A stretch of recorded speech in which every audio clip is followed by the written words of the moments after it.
Hi, my name is Dan Ziegler. I'm with Luxus Walnut. We sell Turkish walnut based here in Verona, Kentucky, United States. First thing I was going to talk about today was a little bit of the history of the wood and how it's cut and where it comes from. One of the first questions that I'm asked most often is this wood quarter sawn? And that brings up a good point because most of the wood you see in the stores is slab sawn. The difference between quarter sawn and slab sawn is basically a tree is brought through a sawmill and just laid out, and they just keep cutting, keep cutting, keep cutting until it's all gone. Whereas quarter sawn, they're going to cut it in half, and then cut the half in half and start flipping that quarter over and over until it's gone. The difference and the reason for the quarter sawn being desirable is the stability of the wood. Wood that is quarter sawn tends to gain and lose moisture on all sides the same rate so that it stays in the same position. You notice this most in the wood you get from Home Depot or Lowe's. When you go to build after it's dried a little more, it starts to turn and twist. That doesn't happen with the quarter sawn.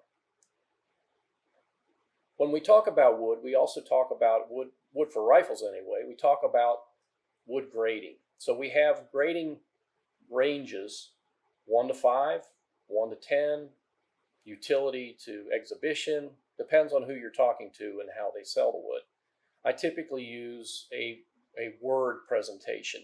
So utility, standard grade, semi-fancy, moderately fancy, medium fancy, extra fancy, and then exhibition.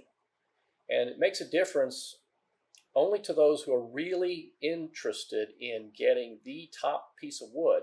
When you talk about the exhibition, it has to not only be beautiful on both sides, but both sides have to match. So you're looking for at least 75% figure behind the wrist on both sides, extraordinary figure in the buttstock, and that typically will come in as premium or royal or class 5. Some use 1 to 7 grading, that might be grade 7. So we sell everything from the utility all the way up to the exhibition grade. One way you can tell an exhibition grade when you see a picture, especially when they show both sides, if both sides match not just in beauty, but in the way the lines run, the way the figure runs through the buttstock, and that's important. It's very difficult to find. That makes it more valuable. One of the next things I hear asked a lot is, well, what kind of wood is this? What is Turkish walnut? Well, Turkish walnut is Circassian walnut or royal walnut. Juglans regia is the Latin term for the species. And it originated, they believe, in northern Iran. And the reason it became very valuable is because it was one of the first to be marketed on the old Silk Road trade routes between Europe and Asia. The walnuts themselves were desirable, and then the trees were naturally transplanted along that route. They found a good home in Turkey where a mineral in the soil, the minerals in the soil helped create a lot of the dark striping that you see, and the mineral streaks are what become very desirable in the figure. You can have the same trees grown in Pakistan, the other end of the trade route, and that has much less figure. It's much more plain. Same genetic species, but nowhere near as beautiful. Another thing that we're looking for when we're buying wood for gunstocks is the amount of movement in the grain, and that's typically not found in the trunk of the tree. We're looking for areas of the tree like the root ball, the trunk to root transition, and then the crotches in a tree. Those provide the most beautiful figure.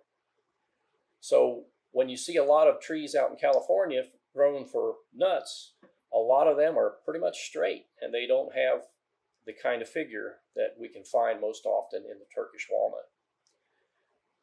Many of the trees that are grown in Turkey were grown on individual farms. They were the nuts for the people who lived there, and they've been there for hundreds of years. And as they begin to die, that's when the farmers recognize they can sell the wood. Even though the tree has stopped producing nuts, they can sell the trunk and the root ball for good money. And that's where most of the best stuff comes from. In those trunk to root ball transitions, you'll see a lot of movement of the grain in the directions that you're going to want to see in a gun. from the straight along the barrel channel down to movement in the buttstock. Often you'll see some quilting or fiddleback as well, and that is a way that the tree is growing under stress. It's kind of like a six-pack on a guy who's a bodybuilder. Not me. One of the things that we'll often see in Turkish walnut is a transition between the heartwood and the sapwood. The sapwood in a Turkish walnut tree tends to be very strong as well, and so it can often be used and incorporated in some beautiful rifles.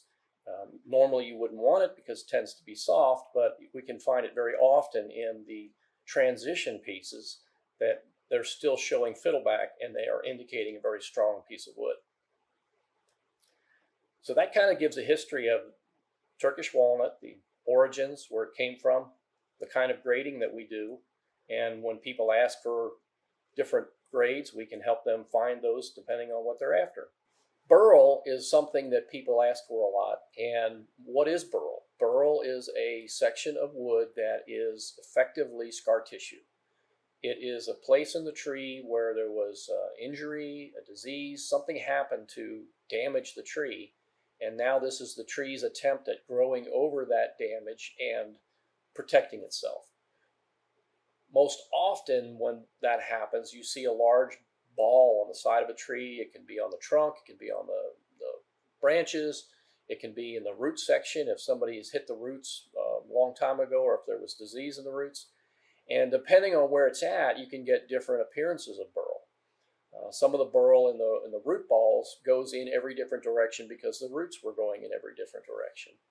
An ideal section of burl for a rifle would be along the side of the trunk of the tree, so that you cut it high enough above the burl to get the straight grain that you want coming down the barrel channel, and then you get into the burl ball itself in the buttstock.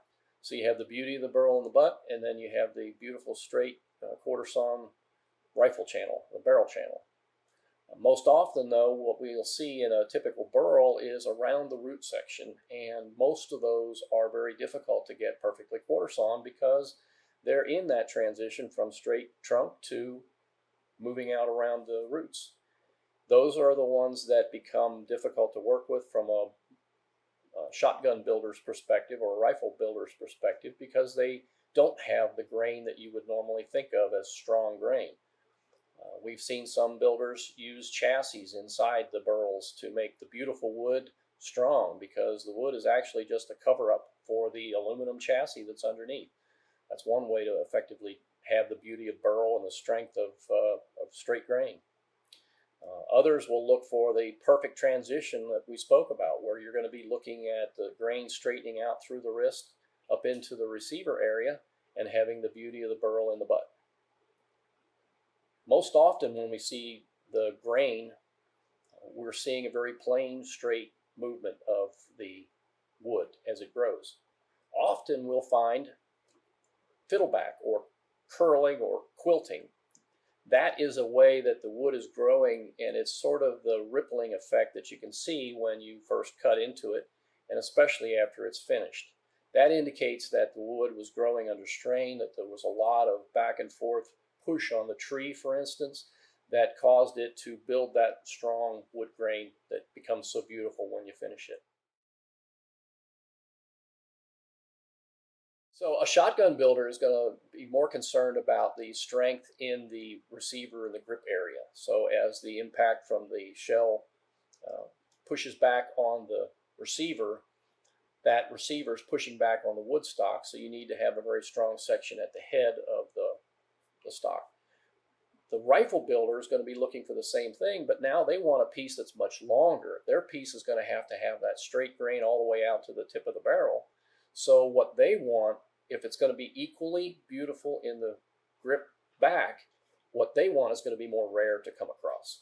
So shotgun builders can often get a better looking piece of wood at a lower price because you can put a separate piece for the forearm together with a separate piece for the buttstock and get two beautiful pieces that will work for the purpose intended. Storing wood is very important. the way they dry it, they put chinking or stickers, some of them are calling it, basically small pieces of wood between the individual cut pieces of the gun blanks. Those allow air movement in and out of the stack of wood. That happens over the course of about 3 to 4 years. Typically, for a piece that's going to be about 3 inches, it needs at least 1 year of drying, air drying per inch of thickness.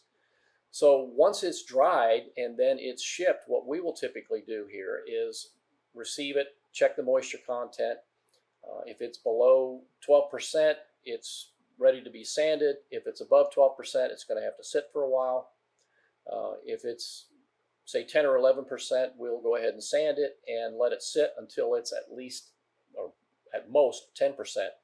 And then we'll apply the linseed oil or the tung oil, teak oil, actually is my favorite, and then put a coat of lacquer on it. That'll effectively help us see what it looks like as a finished stock, as well as then protect it from moisture gain or loss. Different areas of the country have different humidity levels. Here in the Midwest, we would have things swinging between 9% and 13%. So in my shop, I have a mini split air conditioning unit that doesn't really keep it cool, but it helps pull the moisture out to keep things stable. That's important as I'm drying, because I don't want a piece of wood getting more moisture from the air here in the Midwest and then drying over the winter and losing it again. So we keep everything at a reasonable dew point here inside the shop. Once it's sealed, we don't have as much of a concern. I've had customers say, well, I'm not going to do anything with this for 2 years. Are there any special storage instructions? Once we've sealed it with the wax ends and the lacquer coating, you can just store that indoors. There won't be an issue. So kiln drying is a process where they're going to heat up the wood in a controlled environment, usually right at the 210 to 212 point, driving off the moisture. It's wonderful for production lumber because they have a lot of wood. They need to get it dry fast. It's not good for shotgun stocks, rifle stocks, because it cures quickly, and when you let it back out into the moist environment, just standard moisture in the Midwest, it's going to rapidly regain some of that moisture, and when it does so, it can then move. A lot of the gun makers, and I really appreciate the Custom Gun Makers Guild, ACGG members will share their expertise freely. They say they want to see a stick of wood sitting for 6 years because there's internal stresses that need to be released over time as this piece of wood dries in the air. You don't get that opportunity when you kiln dry. You force it dry, it's now dry, and then you let it go. Over time, it can then begin to gain moisture and twist. A la Lowe's and Home Depot construction lumber. So I often get the question, well, how in the world did you get into this line of business? And I guess I would have to say it's always been an interest of mine. My grandfather was a sawmiller, and he had a sawmill that was a fire tube steam boiler, clay fire tube steam boiler, all the way back to the 1920s. And so growing up, I've always had sawdust in my lungs, if you will. The smell of it was always very pleasant to me. So when I retired after 30 years as an engineer with Duke Energy, I was looking for something to do, and Luxus Arms is the prior owner of Luxus Walnut. They wanted to go into more of the black gun market with what they have now as the HM defense line. So I had the opportunity to buy Luxus Walnut to focus on just the wood. So that's what I did. And it hasn't been my main source of income since, but it's something that I enjoy doing and get to meet a lot of fun people and go to neat shows. We talked a little bit about grading and how you can tell if a piece is truly exhibition grade or presentation grade or not. It's important to have a lot of figure throughout the piece, good strong grain in the important areas where it makes the most difference, but a lot of beautiful grain in the buttstock and everywhere else. Not only that, but it has to match both sides. So here's an example where both sides are going to be essentially identical. Both sides having equivalent amount of grain movement, both sides having the same appearance, and both sides would qualify as exhibition grade. So this piece would be extra fancy. It's not going to meet the presentation or exhibition grade because even though it's beautiful, has a lot of movement, the sides don't perfectly match. So you can pretty much be assured when you do the finished profile on this, both sides going to be beautiful, but it's not going to look the same on both sides. One other question we get is what is fiddleback, what is quilting, what is marble cake? This piece that we were talking about being exhibition has a couple of those qualities. In the front section, you can see this undulating appearance that would be fiddleback. Fiddleback is going to be a more consistent, evenly spaced appearance like this. Whereas it also has back here quilting, or that undulation, not only in one direction, one axis, but it's also moving in the piece of wood. So here you've got fiddleback and quilting. When people talk about marble cake, what is marble cake? So marble cake, if you think about where the name comes from, it is from the chocolate marble cake. So you've got this vanilla cake or yellow cake that has chocolate swirls in it. And the swirls are not consistent, they're not in the same direction, they move around. So here's an example where you've got this background that's lighter, and then you've got these movement of these black lines swirling around. Both sides on this piece have a certain amount of that marble cake. So one of the other type of figure that people are interested in seeing on a gun stock is feather crotch. And it gets its name because it is a piece of wood from the crotch of a tree that has this appearance of feather coming through it. Now, if I could have this piece look exactly the same this side as the other, it would be exhibition. As it stands now, it's just going to be a fancy grade because this side might be exhibition, but this side is far from it. This side is going to be semi-fancy. So when you put the two together, the end result is going to be a shotgun that's going to look very, very nice. It's going to have beautiful appearance on both sides, but they're drastically different. Feather crotch on one side, marble cake on the other. Here we've got a nice slab of wood that we would use for a pair of sister rifle builds. Same concept as with the shotguns, only if you wanted two rifles to be built out of the same piece of wood or the same tree, we help people find that. This makes for a very unusual and very unique opportunity for a build. So people talk about, why can't I build with a piece of burl wood? You can, but it's a lot different depending on how the wood was cut out of the tree. Here's an example of some burl wood that would be beautiful when it's finished. But as you can see, the grain is growing in what I would call a very confused manner. It's going all different directions. If you were to try to build a shotgun out of this, you're not going to have any kind of strength in the area that's most important for carrying the shock of a shotgun firing.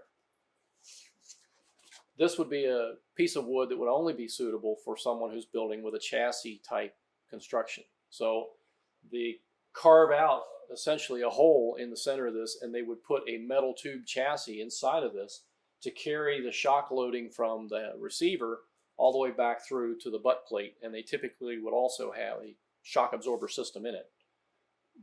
ProSoft out in Colorado does that.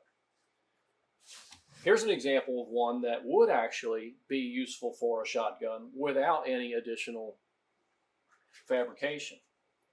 And the reason for that, as you can see, the grain is growing in the direction of receiving the shock load and transmitting that shock load back into the buttstock. So you can have a beautiful buttstock and a strong receiver end. So that's the difference between these two, both of them burl. This is likely a burl, the section here is burl, that was growing along the tree trunk to tree root section. So any of the burls are suspect for voids. Here's an example of a burl that was being carved actually by ProSoft out in Colorado that had some of these pit holes, these are expected. And if you were to look at these smaller ones, you might fill those either with a wood filler, wood putty. You might fill them with epoxy. But when you get something that's this large, that's something that would be, in the range of gun that you're building here, unacceptable. You wouldn't want a big piece of epoxy, black epoxy, like that on your $50,000 shotgun. So in this case, we took this piece back and provided an alternative. But with Burl, you have to expect some small voids. You can see most of them.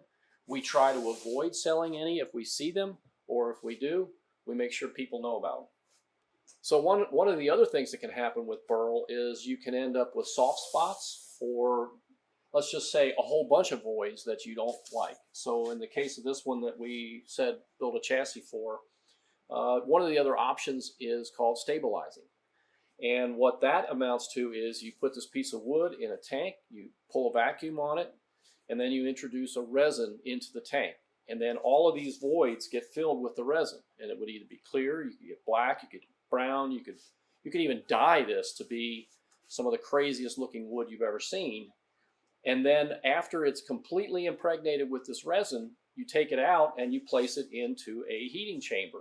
And that heating chamber then raises the temperature until it essentially bakes solid. The benefit to that is now you've got a chunk of wood that is plastic impregnated, for the lack of a better word, and it now is stronger than wood. It's going to be more impervious to moisture. The downside to it is you typically add weight.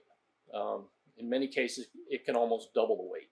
So if you've got a shotgun you were already thinking about putting mercury weights in to help with the recoil, good idea. You don't need the mercury now. You've got a heavy stock to begin with. If you're looking for a featherweight or one for a small stature person, not a good idea.